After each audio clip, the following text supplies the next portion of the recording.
अखन अहाँ सब सुन रहल छी एवीपी म्यूजिक के शानदार प्रस्तुति। एवीपी म्यूजिक की शानदार प्रस्तुति। माँ वैष्णवी फिल्म्स की प्रस्तुति। दूध दही से पूरा बनल छै, हमर चढ़ल जवानी पूरा तनल छै। देखी ऊपर के ऊपर हमार किया फाटै छौ छाती तोहार, तोरा अखिया न गरल छौ।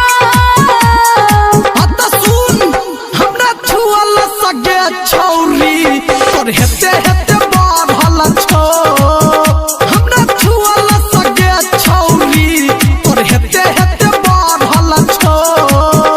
मिक्स बाय डीजे राम को मिक्स बाय डीजे राम तोरा ई के कहै छौ, बड़े बना भइल बाबू, खेला खेलै पड़ै छै। मेंटेन केला से तीन टाइम खेला से ई जवानी बनल छै।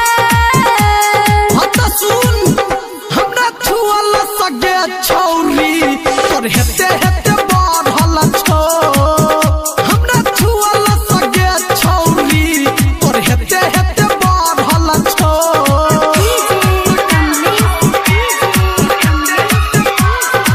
मिक्स बाय डीजे राम को बाय डीजे राम को बाय माँ वैष्णवी फिल्म्स की प्रस्तुति।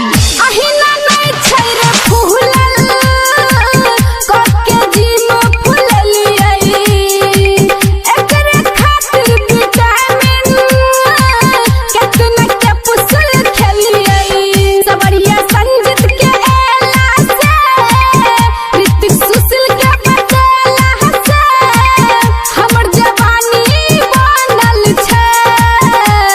हत सुन हमरा छुअल सगे छौरी, तोर हेते हेते बढ़ल छौ।